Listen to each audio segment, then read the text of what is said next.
Welcome to infinity learn JEE by Shri Chaitanya. आज हम लोग इलेक्ट्रॉन एफिनिटी के one of the best question को देखने जा रहे हैं।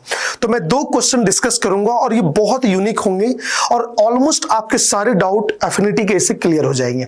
तो हम बात करते हैं क्वेश्चंस पे। So one of the best question of electron affinity we are going to discuss and for mains and advance दोनों में बहुत मदद करेगा।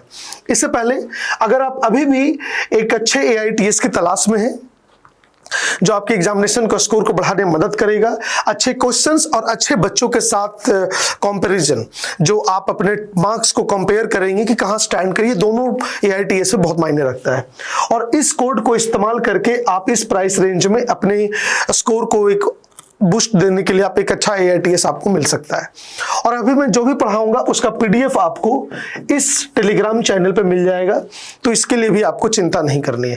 तो स्टार्ट करते हैं सीधा एफिनिटी से। एफिनिटी के कई सारे ऐसी बातें हैं जो मैं कंप्लीट अभी नहीं उस पर नहीं जाऊंगा, बहुत थ्योरेटिकल हो जाएगा।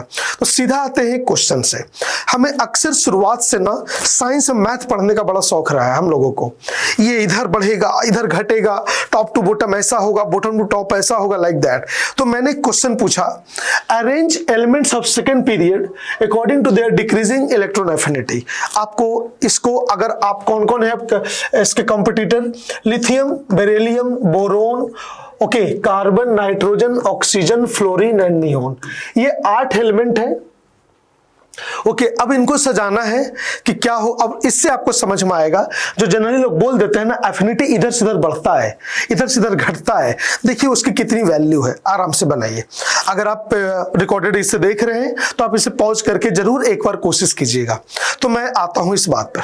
सबसे पहले मैं थोड़ा सा एफिनिटी की कंप्लीट थ्योरी तो नहीं बता सकता क्योंकि बहुत समय लगेगा, बट एक छोटा सा गाइडेंस करते हैं जो मजा आएगा। जैसे देखिए, इलेक्ट्रॉन एफिनिटी जनरली लोग कंफ्यूज होते हैं एफिनिटी और इलेक्ट्रॉन गेन एंथैल्पी में। तो इलेक्ट्रॉन गेन एंथैल्पी जो है वो उसके एनर्जी का मेजरमेंट करता है और एफिनिटी उसके एनर्जी पे बेस्ड उसका बिहेवियर बताता है। तो समझते हैं, मान लो कोई एलिमेंट है जिसमें आपने एक इलेक्ट्रॉन ऐड किया, X माइनस बना, जस्ट हाइपोथेटिकल सिचुएशन है। आप जनरली यही जानते हो एनर्जी निकलेगी। सपोज -X किलोजूल एनर्जी निकल गई, ठीक है। सपोज एक Y एटम है, आपने इसमें भी इलेक्ट्रॉन जोड़ा और कुछ ऐसा बना और -Y किलोजूल एनर्जी निकल गई, स्मॉल, समझिएगा। और अगर मैं मैग्नीट्यूड की बात करूं तो X के मैग्नीट्यूड Y से बड़ी है। इसका मतलब अब समझिएगा है क्या। तो जो एनर्जी निकला उसको हम कहेंगे इलेक्ट्रॉन गेन एंथैल्पी।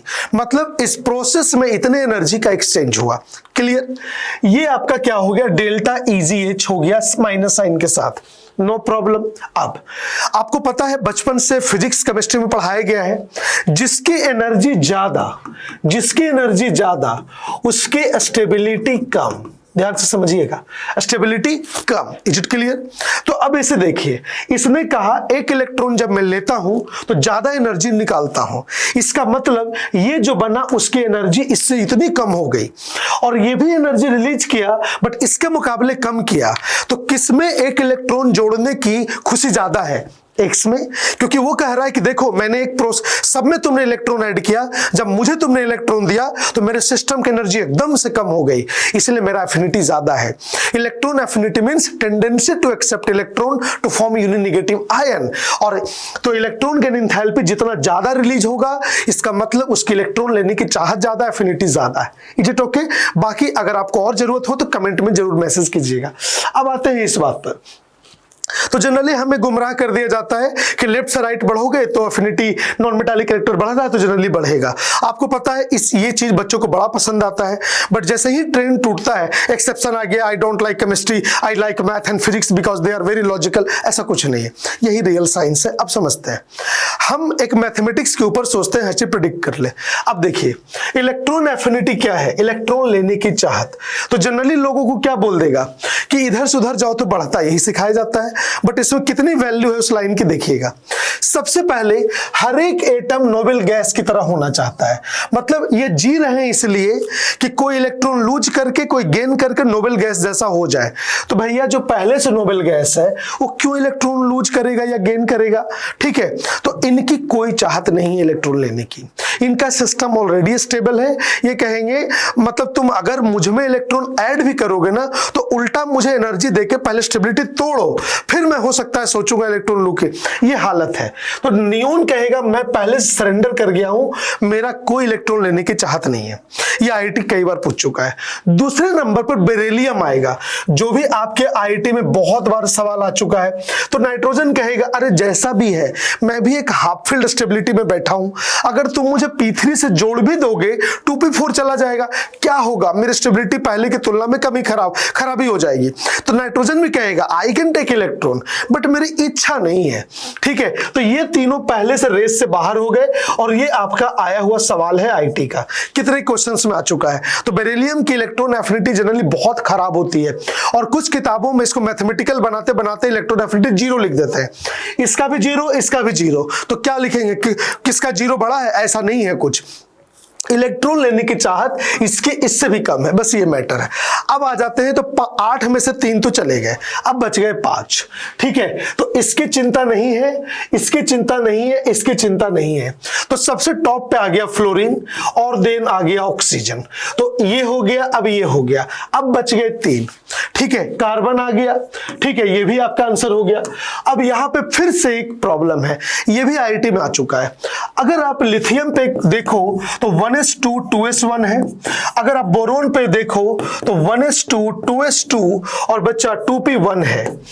अगर आप इसको एक इलेक्ट्रॉन दोगे, बहुत लो भाषा में बात करें, पार्शियली स्टेबल हो जाएगा बेरिलियम जैसा, और इसको दोगे तो कोई फर्क नहीं ज्यादा पड़ेगा। ठीक है, बट ये स्टेबिलिटी को गेन करेगा। इसको टेक्निकल लैंग्वेज में जाए, इसकी पेनिट्रेशन इफेक्ट बहुत ज्यादा है। दोनों का प्रिंसिपल क्वांटम नंबर सेम है but azimuthal quantum number different है। तो इसके ये न्यूक्लियस के पास ज्यादा होगा, इस पे होल्डिंग पावर ज्यादा है, इलेक्ट्रॉन यहां जल्दी जाएगा, और लिथियम का हो जाएगा बोरोन से ज्यादा। तो आप देख लो 8 में से 5 तो यूनिक है, काहे का ट्रेंड। ठीक है, तो जिसको नहीं आता है बनाना बहुत मुश्किल हो जाएगा, और ये क्वेश्चन ऑलरेडी आईआईटी में आ चुका है। Clear everyone? तो ये ट्रेंड एक बार आप देख लीजिएगा। ठीक है, आई होप आपको ये पसंद आएगा। अब एक क्वेश्चन मैं और लूंगा जो one of the finest question है पूरे चैप्टर का। ठीक है, बाकी बेसिक चीजें सबको क्लियर ही रहती है। आई होप आपने देख के भी रखा होगा। सो अगला क्वेश्चन है arrange this species according to their decreasing ionisation energy. Okay, ये हमारा आज का क्वेश्चन है। बहुत गौर से देखते हैं, पहले इसकी प्रॉब्लम देखेंगे और समझेंगे बड़े कमाल से इसको। तो बच्चा लोग सबको पता है आयोनाइजेशन एनर्जी ऑफ फ्लोरीन ज्यादा होगा क्लोरीन से, इसमें कोई डाउट नहीं है। ठीक है, नीचे सुपर आयोनाइजेशन एनर्जी बढ़ती है, फ्लोरीन स्मॉलर है। ठीक है, सबको पता है। अब आते हैं दूसरे क्वेश्चन पर। आयोनाइजेशन एनर्जी ऑफ फ्लोरीन ज्यादा होगा या ionisation energy of fluorine minus ज्यादा होगा? पहले आंसर कीजिएगा। तो कई बच्चे भावनात्मक रूप से आंसर करेंगे, यही इनऑर्गेनिक की प्रॉब्लम है, खूबसूरती है जिसको हम लोग जबरदस्ती मैथ बना के रखे हुए हैं। तो कई ना जैसे सोचोगे वैसे आंसर सही नजर आएगा। कई बच्चा सोचेगा अरे इलेक्ट्रॉन है इसके पास 17 बट और इसके पास हो गया 18, oh my God noble gas, इसके पास है 9 और इसके पास है 10। तो एक बच्चे का इंक्लाइनेशन चला गया यहां पर कि अरे नोबेल गैस में होगा तो इसका ज्यादा होगा। कई बच्चे, सच बताना आप में से कई बच्चे यही सोच रहे होंगे, बट आप एक लाइन और भूल गए कि इसके पास प्रोटॉन है 9 और प्रोटॉन अभी भी है 9, इसके पास प्रोटॉन है अभी 17 और प्रोटॉन अभी भी है 17।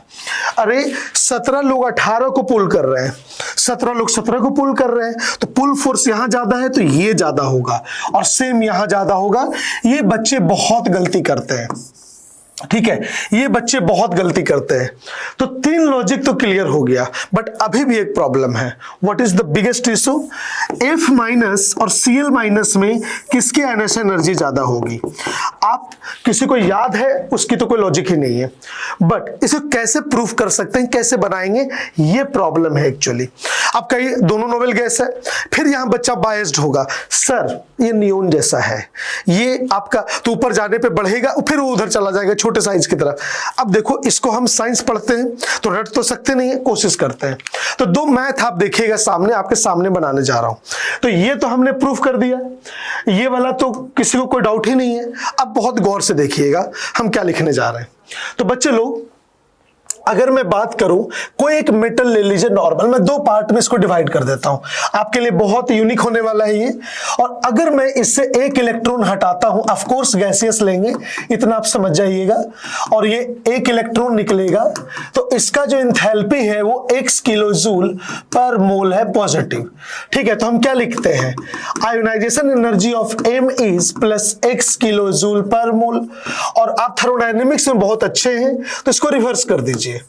अब ये क्या बन जाएगा, plus 1 electron, it will give you m gas.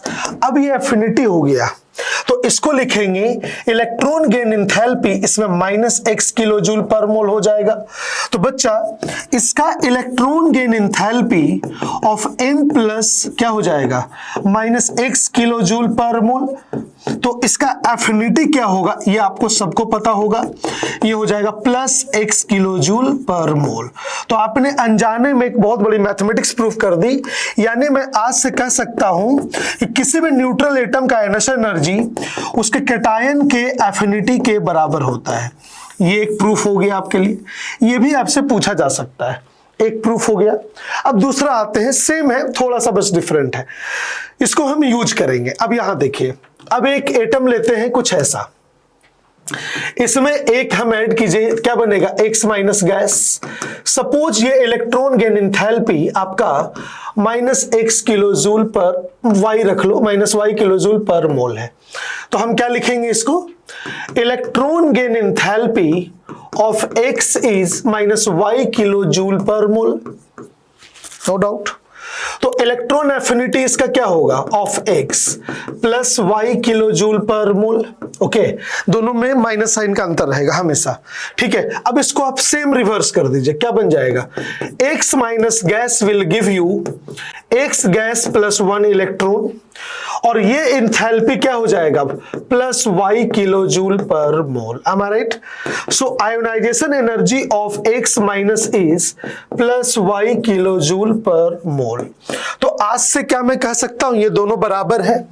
So ionization energy of x minus is equal to electron affinity of x, neutral atom. ये हमेशा याद रखिएगा, ये मैंने प्रूफ कर दिया है, मैं कुछ भी नहीं कह रहा, ये मैथ कह रहा है, थर्मोडायनेमिक्स कह रहा है, जो भी आपको पढ़ाया गया उससे निकला है। अब मैं इसको इस्तेमाल करूंगा, रेडी, चलिए। तो बच्चा लोग, आपको एक चीज पता है कि electron affinity of chlorine is greater than electron affinity of fluorine, इसमें तो कोई डाउट नहीं होगा, सबको पता है क्लोरीन हाईएस्ट है। अब इसको यूज कीजिए, electron affinity of neutral atom is equal to ionisation energy of x minus. तो इसकी जगह आप लिख सकते हैं ionisation energy of Cl minus, इसको लिख सकते हैं ionisation energy of F minus. मजा आ गया बच्चों, आई होप ये आपका दिल जीत लिया होगा। अब फाइनल आंसर करते हैं आयोनाइजेशन एनर्जी के ट्रेंड में। फ्लोरीन का आयोनाइजेशन एनर्जी बड़ा है क्लोरीन से, क्लोरीन बड़ा है Cl माइनस से, और Cl बड़ा है F माइनस से। तो ये आपका हो गया रियल आंसर। कैसा लगा बताइए, ठीक है। तो ये क्वेश्चन आपके लिए बहुत आई ओपनर है और बहुत ही खूबसूरत सा सवाल है। तो एक छोटा सा क्वेश्चन था, बट हमने इसमें काफी सारे कॉन्सेप्ट यूज किए और मजा आ जाएगा। परफेक्ट एग्जाम है, इस एक क्वेश्चन में मेंस चाहे तो 10 क्वेश्चन बना लेगा इसी से, और एडवांस के लिए खूबसूरत सा सवाल है। और बच्चे लोग, एफिनिटी के ट्रेंड्स वगैरह आपको बहुत अच्छे से आते हैं, सिर्फ इंपॉर्टेंट है ग्रुप 16 और ग्रुप 17, ये आपको पता है। इनका ट्रेंड याद रखिएगा, इसमें कोई प्रॉब्लम नहीं है। 17 में chlorine, and then fluorine, and then bromine, and then iodine, और ग्रुप 16 में सल्फर से शुरू होगा और ऑक्सीजन सबसे कम आएगा, ठीक है। और ग्रुप 1 का और ग्रुप 18 का पीरियोडिक टेबल चैप्टर में लिखा हुआ है, तो वो भी इंपॉर्टेंट है, ठीक है। ग्रुप 1 एंड ग्रुप 18 ये लिखा हुआ है एनसीईआरटी के पीरियोडिक टेबल चैप्टर में। इसके अलावा 13, 14, 15 नहीं इंपॉर्टेंट है। अगर कोई आपको पढ़ा रहे हैं अपनी नॉलेज के लिए, तो बच्चों वो पीटर एटकिंस वगैरह किताबों से डेटा देख के बस बता दिया जाता है, बट मैं आपको एश्योर करता हूं इस तरह के क्वेश्चंस नहीं आएंगे। यस, बेरिलियम थोड़ा सा इंपॉर्टेंट है, नाइट्रोजन थोड़ा सा इंपॉर्टेंट है, इस तरह की चीजें तो आप इस पर ज्यादा फोकस नहीं कीजिएगा। आई होप ये सेशन आपको बहुत पसंद आया होगा। अगर आपको और भी जरूरत हो डेप्थ की, क्लियरिटी की, तो आप कमेंट जरूर कीजिएगा। और एक बार फिर से, अगर आपको एक अच्छे एग्जाम की AITS की रिक्वायरमेंट है तो प्लीज इस कोड को इस्तेमाल करके इस प्राइस रेंज पे इस AITS को ले सकते हैं। लिंक कमेंट बॉक्स में आपको ऊपर मिल जाएगा और लिंक डिस्क्रिप्शन में मिल जाएगा, और अपने मार्क्स को जरूर इनहेंस कीजिए। ये PDF आपको मैं यहां पर प्रोवाइड करवा दूंगा इस टेलीग्राम चैनल पर, इसको ज्वाइन कर लीजिएगा। आई होप आपको ये सेशन पसंद आया होगा। तो मिलते हैं अगले सेशन में। सेशन को लाइक शेयर करना मत भूलिएगा एंड कमेंट कीजिएगा ये सेशन आपको कैसा लगा, और अपने टॉपिक भी लिखिएगा जिस पे और एक्स्ट्रा कमेंट आप चाहते हैं। बाय।